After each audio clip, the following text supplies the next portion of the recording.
En 55 minutos recibo a Wendy Capellán, economista, consultora, quien está por la vía de Zoom. Wendy, buenas noches, ¿cómo estás? Hola, ¿cómo estás, Yulisa? Un placer. Igual para mí. También tengo aquí en el estudio al profesor Antonio Siriaco, que es economista y catedrático. Gracias a los dos por estar conmigo. Les pregunto a los dos, luego de darles las buenas noches, si eso era lo que ustedes esperaban que dijera el presidente de la República. Wendy, las damas primero, profesor. ¿Cómo no? Claro. Bueno, muchísimas gracias. Realmente nosotros esperábamos, la sociedad se manifestó con relación a que en verdad no estaba en capacidad en estos momentos de absorber una nueva reforma fiscal, y realmente el presidente escuchó. Entendemos que fue una actitud bastante madura, sensata. Es una decisión difícil para un presidente que está administrando un país en un momento de crisis, de pospandemia, y realmente era de esperarse, y creemos que el presidente va a tomar medidas con relación a eso, en el sentido de que hay necesidades económicas que tiene el gobierno y realmente buscará alguna forma creativa de compensar esos ingresos que habrían sido los más idóneos en un escenario de que la economía no tuviera lo que estamos pasando en este momento. Obviamente ya la economía se ha ido recuperando, pero no lo suficiente como para aguantar el impacto de una reforma. Profesor Siriaco. No, yo pienso que ese discurso fue por la vía correcta. Nosotros siempre habíamos manifestado que no están dadas las condiciones en estos momentos para hacer una reforma fiscal de la magnitud incluso que requiere el Estado dominicano. El contexto internacional es un contexto de altos riesgos inflacionarios, precios de las materias primas altos, los precios de los combustibles, tanto del petróleo, precio del gas natural, precio del carbón mineral, todo son precios que inciden en los costos de producción y están incidiendo en los costos de producción en la República Dominicana, y por eso los niveles de inflación, tanto la inflación acumulada como la inflación anualizada, están por encima de la meta de inflación y van a seguir por encima de la meta de inflación. Por lo tanto, al margen de que la economía dominicana en algún momento necesitará una reforma fiscal, pero este no es el momento.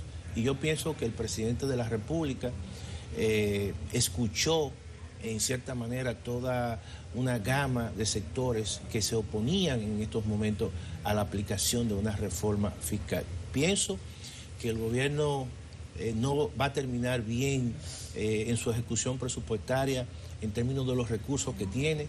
Es decir, hay 110.000 millones a septiembre que no ha podido ejecutar, por lo tanto, creo que quizás este año no va a tener dificultad con respecto a los recursos y quizás a principios del próximo año. Por lo tanto, hay que esperar que la economía se recupere de manera más plena, porque todavía no hemos salido del todo de la pandemia. Existe posiblemente un cuarto rebrote en la República Dominicana, y esos son elementos que están ahí, que están pendientes, que generan incertidumbre en el futuro, y en ese sentido hay que esperar un poco más para aplicar una reforma fiscal en la magnitud que requiere el Estado dominicano. Wendy, después de que se levantaron los industriales, medios de comunicación, importadores, la sociedad civil organizada y no organizada, y el presidente ha decidido, bueno, está bien, no es el momento, dice él, hemos hecho ahorros, hemos recuperado del gasto, hemos invertido mejor, dijo, la economía se está recuperando, los empleos perdidos por la pandemia se han recuperado en su totalidad y la economía marcha bien. Vamos a dejar eso para después. ¿Fue una decisión de presión o de conciencia? Yo creo que más que todo fue una decisión de conciencia. Una decisión de conciencia, al margen de que obviamente hay sectores que tienen una necesidad de que no aguantarían más. Realmente, yo te voy a decir algo, Yulisa. El sector formal de la economía, si bien es cierto que la exitosa campaña de vacunación que han emprendido las autoridades ha servido como de gran soporte para que se reactive y se redinamice la actividad económica, todavía no se han compensado la cantidad de empleos que se esperaría en la economía. Por ende, y sobre todo los empleos del sector formal. Vámonos allá, porque en estos momentos tú sabes que el 58% de los empleos de la economía dominicana son del sector informal. Entonces, realmente el presidente está dando un espaldarazo, dice, bueno, yo estoy confiando en que el sector empresarial va a empujar la actividad económica y sobre la base de esto va a crecer la economía y yo voy a confiar en que ese dinero nos va a entrar y por eso el gobierno decide darle para atrás a esa posible intención de una reforma fiscal. Entonces, en ese sentido, el gobierno está reconociendo que el sector formal de la economía está realmente bastante cargado y es por eso que lo que esperamos, lo que se visualiza es que las autoridades van a buscar alguna manera creativa de resolver el tema de elevación fiscal y de reducir también la elusión. Hay diferentes sectores, y tuviste que la Asociación de Productores de Ron precisamente se pronunció en un momento con relación a la cantidad de dinero que el fisco estaba perdiendo. De la misma manera, el grupo automotriz, el Grupo Unido de la Industria Automotriz, así como la Asociación de Concesionarios de Fabricantes de Vehículos, ACOFAVE, ambos emitieron comunicados al gobierno dominicano.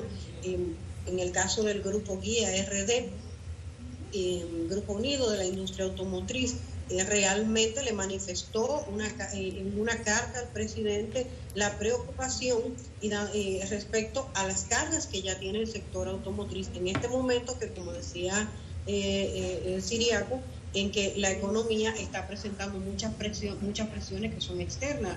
Digamos que las dificultades en la cadena global de suministro, el aumento de los precios de los fletes, la escasez de materias primas, todo esto está presionando a un alza en los precios de muchos bienes en la economía. Entonces, en el caso del sector automotriz, Yulisa, esto no deja, ¿verdad? No pasa desapercibido, especialmente porque el sector automotriz tiene una carga de un 60% sobre el valor CIF de un vehículo. Es decir, que el 60% de lo que vale un vehículo es impuesto que se le paga al gobierno de manera directa, sin hablar de los impuestos indirectos que paga la empresa ya en el tema de impuestos sobre la renta. Entonces, en ese sentido, se le emitió una comunicación al presidente identificando el sector automotriz precisamente porque cuando se filtró ese borrador de reforma, esa intención que había, se tocaban unos impuestos al sector y precisamente se identificaron oportunidades de mejora de recaudación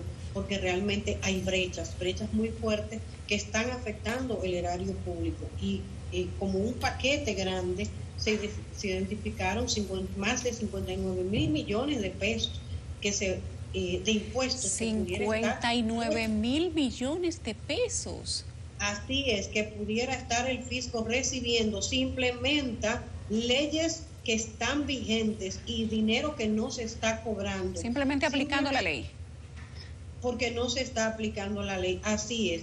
Pero no voy a decir, y yo quiero hacer una salvedad en esto, hay prácticas que han sido, digamos que implementadas desde gestiones anteriores. Aquí no se fabrica vehículos, los vehículos vienen desde el exterior. Entonces la puerta de entrada, los primeros impuestos se cobran en la Dirección General de Aduanas. Y allí hay prácticas lamentablemente que están desde anterior gestión, que están dejándole muchas pérdidas al gobierno. Por ejemplo, del 92% de los vehículos que vienen de Estados Unidos no están pagando el gravamen correspondiente y otro es el caso, por ejemplo, de los valores declarados en aduanas por importadores. El 50% es subvaluado. Entonces, el gobierno... O sea que ahí hay una buena oportunidad, Wendy. Ahí hay una buena oportunidad. Solamente nosotros comparamos nuestros números con los de ACOFAVE. ACOFAVE estimó que por el efecto de subvaluación de los valores que declaran los importadores, no todos, algunos importadores, ante la Dirección General de Aduana, se pierden 32.000 millones de pesos al año. Estamos estimando sobre la base inclusive de lo que se importó en este año.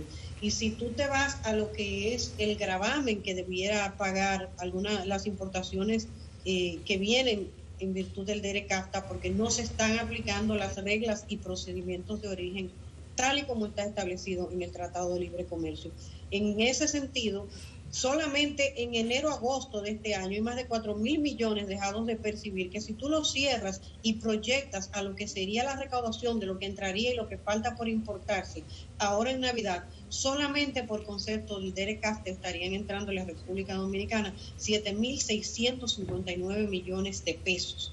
Estamos hablando de sumas que son bastante considerables y de un sector que tiene bastante trazabilidad, porque un vehículo no tiene la misma característica que un celular, que una gente lo puede traer en un bolso, en una maleta. O sea que ahí hay una buena fuente de recaudación alternativa, ¿verdad, Wendy?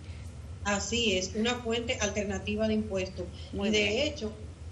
de hecho, Yulisa, estamos hablando de que si se reliquida, la Dirección General de Aduana, la ley de aduana, establece que si las autoridades detectan que los importadores han aplicado su evaluación y han eludido al fisco de manera creativa, ¿verdad? También se aplicarían multas. Se puede aplicar sin siquiera aplicar una multa, solamente con la reliquidación de los impuestos idóneos que debieron cobrarse. Hay más de 11.000 millones de pesos de impuestos que se deben cobrar. Esa es una buena fuente. Esa es una buena fuente. Así mismo es. Entonces, lo que te queremos decir es un tema que si tú estimas por cuánto estaban calculando la reforma fiscal que estaba girando por ahí, por 100 y pico de millones, mira, aquí hay 59.000 y pico de millones. Ahí le tienen la mitad. Ahí tienen la mitad.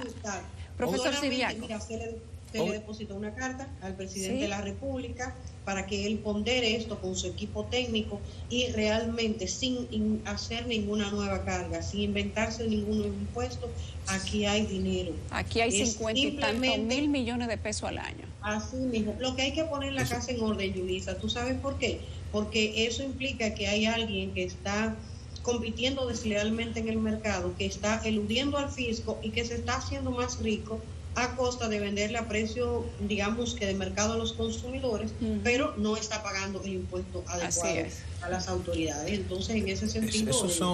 Esos son parte de las distorsiones que evidentemente y de los elementos que se filtran que el gobierno tiene que mejorar. Eso es parte de la eficiencia recaudatoria que el gobierno tiene que hacer a través de aduana y a través de la Dirección General de Impuestos Internos. En este caso, por ejemplo, Wendy habló del tema de los vehículos, ¿no? Y de la forma en que se valora. Generalmente ahí hay una situación que hay que tomar en consideración, es que a partir de los acuerdos de la OMC y los acuerdos de la OMA, hay que aceptar, obviamente, la valoración que te presenta el importador. Pero también... Si la factura es original, sí. No, claro, no. Evidentemente tiene que ser original. Pero sí también debe haber una labor de supervisión, de inspección y de saber si realmente esos valores son los valores del mercado. Y eso es un reto que tiene la Dirección General de Aduana y por eso hay que fortalecer las instituciones que en este caso son instituciones recaudadoras. Ahora, también hay otros mecanismos que el gobierno tiene que son creativos, que yo lo he planteado, por ejemplo. El gobierno en algunos momentos ha pensado vender acciones, por ejemplo, de Punta Catalina. Yo digo, bueno, pero esas acciones, ¿por qué no se las venden al público? También a través de la bolsa de valores o a los dominicanos, por ejemplo, ausentes.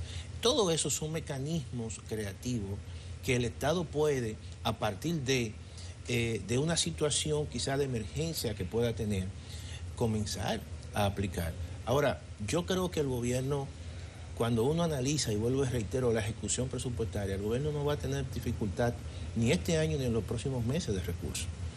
Entonces, es un elemento que hay que tomar en consideración y creo que a través de la eficiencia y de tratar de combatir la evasión fiscal, obviamente que el gobierno puede tener mejoras importantes. Si eso tú lo combinas con lo que ha dicho el mismo presidente de la República, con tú mejorar algunas partidas o seguir mejorando algunas partidas presupuestarias que son de baja productividad a sencillamente y trasladar esos recursos a partidas de alta productividad. O sea que se puede.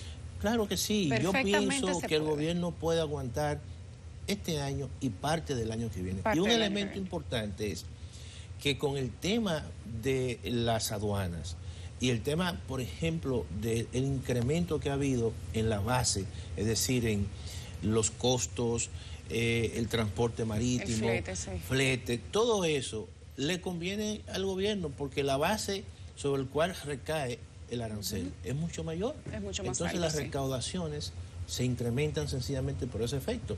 Por lo tanto, lo que se espera es que en los próximos meses el gobierno tenga más recaudaciones por aduana y también por impuestos internos. O sea que hay una luz, no al final del túnel, alante del túnel. Sí, yo pienso que no, que hay posibilidad de que el gobierno siga mejorando a partir de la eficiencia en el gasto público y además combatiendo la evasión y cerrando esas brechas que menciona Wendy, que evidentemente el gobierno lo conoce, pero tiene que aplicarlo, porque hay que tocar el grupo de intereses. Muy bien, gracias a los dos. Wendy, tú ibas a decir algo.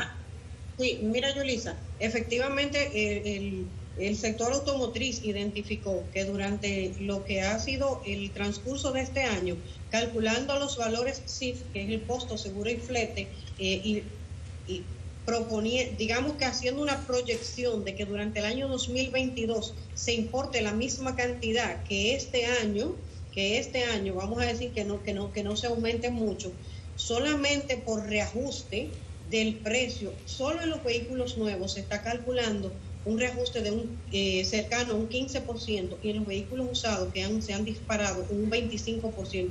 Solamente por esa partida el gobierno estaría teniendo entradas superiores a los 8.000 millones de pesos. Esa ya la tenemos calculada, que es el reajuste de precio por el efecto de, digamos que la escasez en los semiconductores, el reajuste de los fletes, en las materias primas. Guía ha hecho un buen ejercicio. Han hecho un buen ejercicio, gracias. Además hay que tomar en consideración que hay impuestos que se han ya aprobado, como es el caso del 1% a la... Y que no se han aplicado. No toque esa tecla, profesor, deje eso ahí. Pero es progresivo ese impuesto, es progresivo. Gracias al profesor Antonio Siriaco y a la Wendy Capellán, ambos economistas, catedráticos y consultores. Creo que los dos tienen el concepto muy claro, que los dos dicen que fue con ciencia y además que con un poco de creatividad fiscal nos puede ir muy bien sin hacer una nueva reforma, ¿cierto? Así es. Y además otra cosa, hay que decir lo siguiente, el presidente tiene la triple condición, es economista, es político y es empresario. Y él sabe, obviamente, las consecuencias de esta reforma. Una tripleta, Wendy. Así es. Una buena tripleta.